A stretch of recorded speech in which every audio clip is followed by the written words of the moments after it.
I've been playing house for 6 years with a man who never really saw me, so I'm packing up and leaving before he gets home to show him what he lost.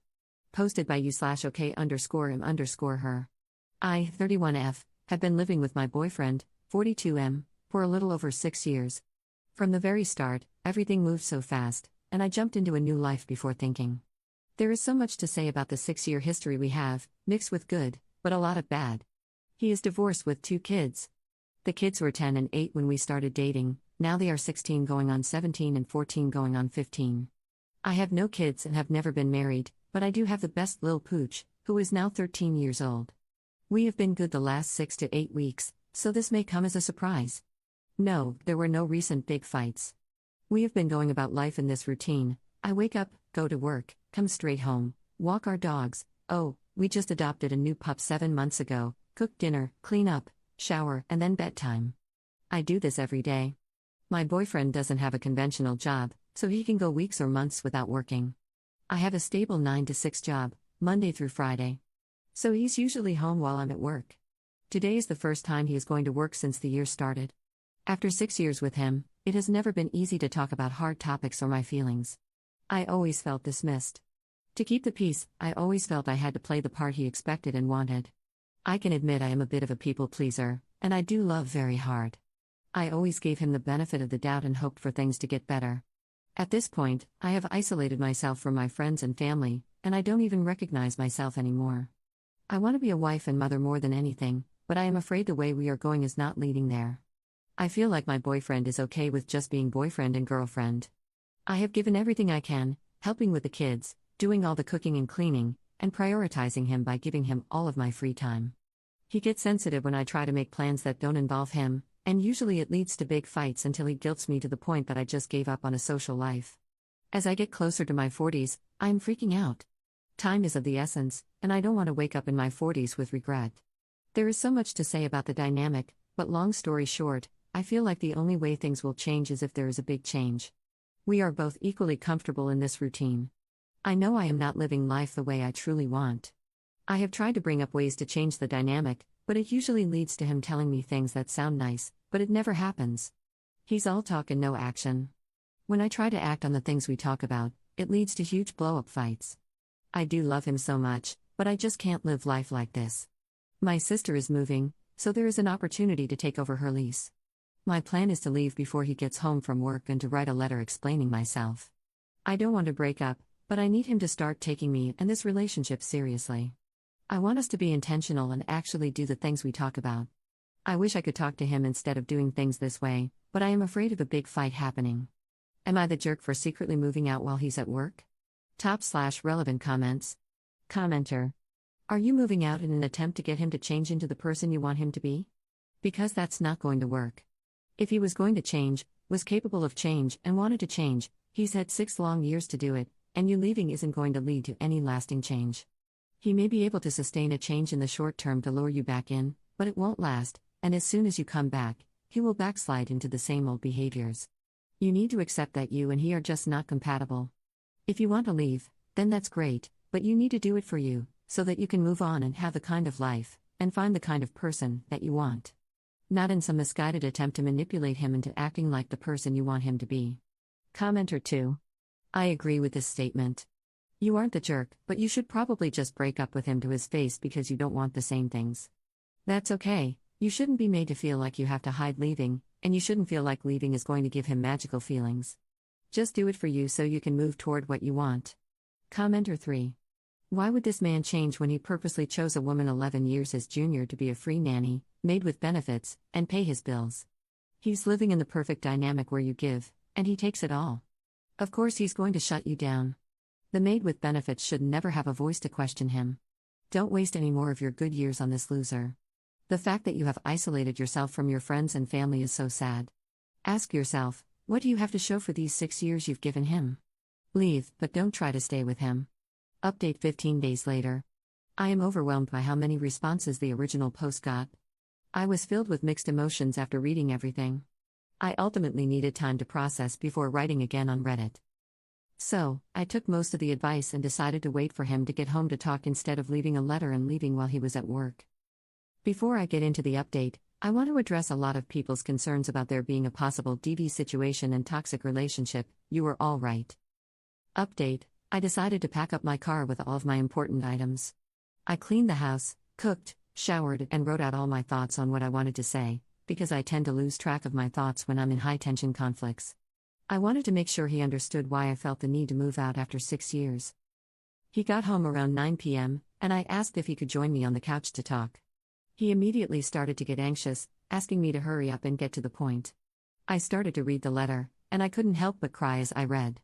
When I got to the part, "I have decided it is best for me to move out, but if you want to work on our relationship, I am open to it," he snapped. He snatched the letter out of my hand and ripped it up. He spat in my face and called me trash. At this point, I was trying to get my dogs and leave the house. He grabbed me by my hair and started hitting me. I tried my best to defend myself. I was screaming for help, hoping the neighbors would hear me, but no one came to my rescue. I eventually lost the strength to fight back and just laid there on the floor, hoping he would get tired and stop kicking and punching me. My dogs were hysterical. My youngest dog tried to bite him and protect me, but all it did was make him more upset. I used my body to shield my dog from getting hit. By the time he stopped, and I looked at the time, it was midnight. He had locked himself in the room, and I could hear him crying and screaming for me to please forgive him. I didn't have the strength for anything. I sat in my blood and tears, numb and dead inside. I still can't believe what happened, and I am so disappointed in myself for letting the relationship last as long as it did. There were times he showed aggression, but he always found a way to convince me it would never happen again. When I thought he finally went to sleep, around 3 a.m., I took my dogs and left. I went to my sister's apartment about 40 minutes away. Luckily, she was staying at her boyfriend's house, so I was alone. I still have not found the strength to tell anyone what happened. I called out of work and stayed inside the apartment while my wounds healed. It's been about 2 weeks, and I am now seeking professional help and planning on taking myself to the doctor to get checked out. I know I need to tell someone what happened, but I am feeling so embarrassed. Thank you all for the kind words, and to the ones who advised me to talk to him, F you. I hope anyone dealing with a similar relationship can learn from me. Follow your gut and leave. Don't let outside opinions cause you to doubt your instincts. Edit. I have videos and pictures of the injuries. I know I have to go to the police, but honestly, I'm in this psychological warfare. He has 2 kids, and I feel like I'm responsible if their dad goes to jail.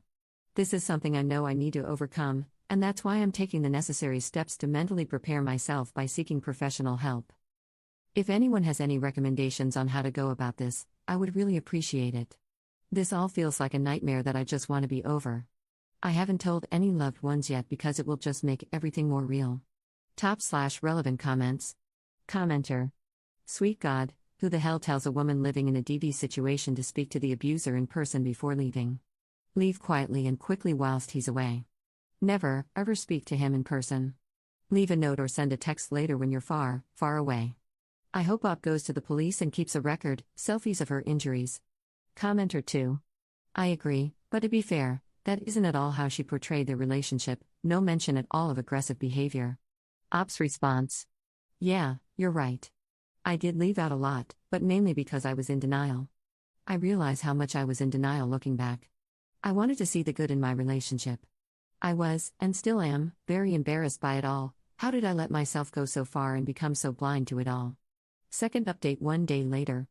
Hi everyone. I just wanted to start by saying I am so grateful for all of the support during this.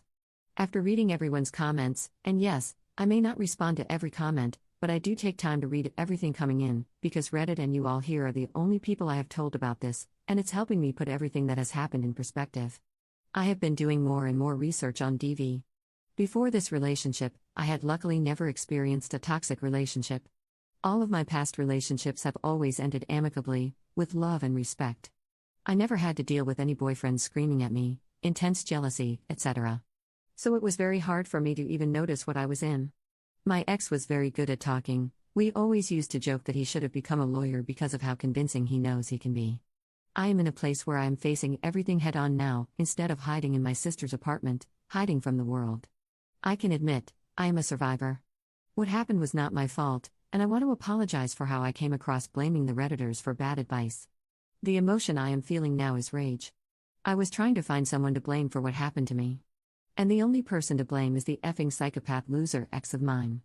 I decided I am going to the police today. I was feeling bad for him, which I found out is called Stockholm Syndrome. His kids are 14 and 16, and I was worried that I would be the reason they wouldn't have a father around. Taking everyone's concerns for the kids into consideration, I knew it was my responsibility to protect them from this happening to them. I called the kid's mother last night to tell her everything that happened. Just to give as much context before going into the update, the mother and my relationship started out bad. She did not like or respect me.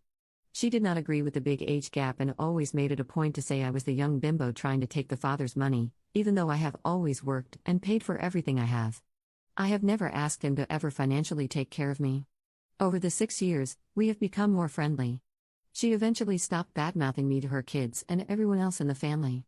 But I always felt the need to prove myself to all of his family and friends. So, I called the mother to let her know what happened and that I was planning on going to the police. I even sent her pictures and videos of my black eyes, cuts and bruises, and a bald spot from hair being pulled out. What happened next literally changed everything for me. I went from being sad and depressed to now feeling nothing but anger. I am shaking while I write this because I'm still in shock. She responded with, "Well, I knew this would eventually happen because it happened to her." She went on to tell me the reason they got divorced was because he was beating her in front of her kids, and after 10 years of marriage, she finally got a lawyer and divorced him. She had multiple restraining orders that he did not follow. He got arrested 2 to 3 times, but was never convicted of anything because she dropped the charges, not wanting her kids to be without a father. I am furious. She was undocumented, and her marriage was going to help her become a citizen. She ultimately got her citizenship through the process of VAWA, through marriage to an abusive legal permanent resident. I am so angry because no one told me or warned me. I feel this could have been avoided if someone would have tried to warn me. So now, no more nice guy. Screw him, this guy is going to jail. I will be making sure he never does this to anyone again. Thank you all for the support once again. Third update same day. I tried to write a second post, but it was removed. I am in disbelief at how much negative feedback my posts have been getting. What is going on, people? I hate to bring focus to the negativity, but I feel the need to address the absurd comments. There are people accusing my story of being fake, and apparently, someone out there is using my story for their own entertainment. Let me make this clear. I chose to lean on Reddit because I was isolated from friends and family and was searching for support while I found the strength to tell my loved ones. When I made the original post, I had no idea it would lead to DV. I hope that by sharing, I could help someone who is in a similar situation.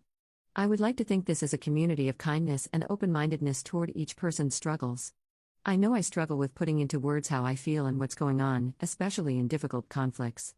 I might not be choosing the right words or expressing myself correctly, but I am human, having a human experience. I'm doing my best. What's funny is that now I find myself explaining myself to people who are committed to misunderstanding me. Thank you to everyone who was kind and supportive. It is because of you guys that I found the strength to go to the police. I was going through so many emotions after finding out last night that my ex's wife had been through the same thing. She never once warned me. I'm not trying to blame anyone for the situation, the only person to blame is that loser ex of mine. His ex-wife was undocumented, and she stayed married for 10 years while being abused so she could remain in the country with her kids. She ended up going through VAWA through marriage to an abusive legal permanent resident. I wish she would have tried to warn me somehow, but I don't blame her.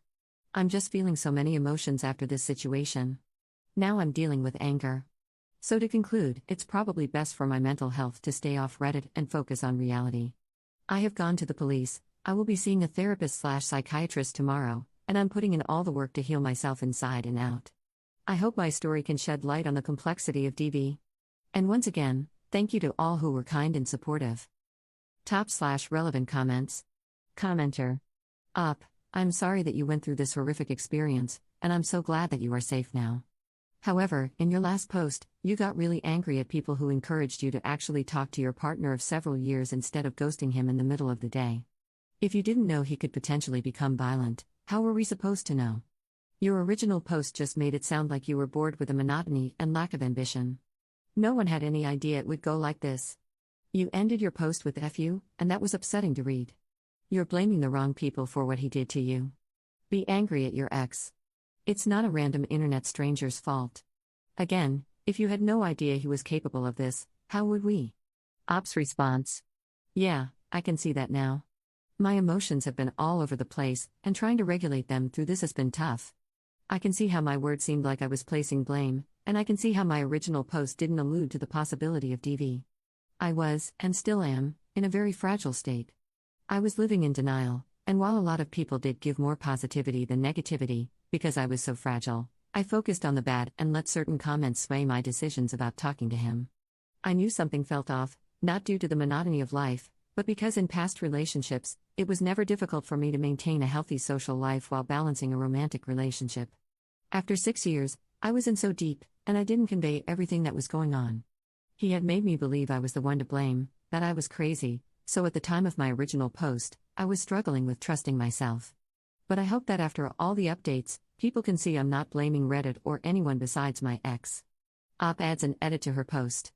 This was a response to a comment that I thought would give more context on the ex-wife. I'm trying my best not to be emotional in my responses, and it's way too much writing to do if I sat here trying to explain everything that happened in the last 6 years, but his ex was horrible to me when we first started dating, and I struggled with understanding why.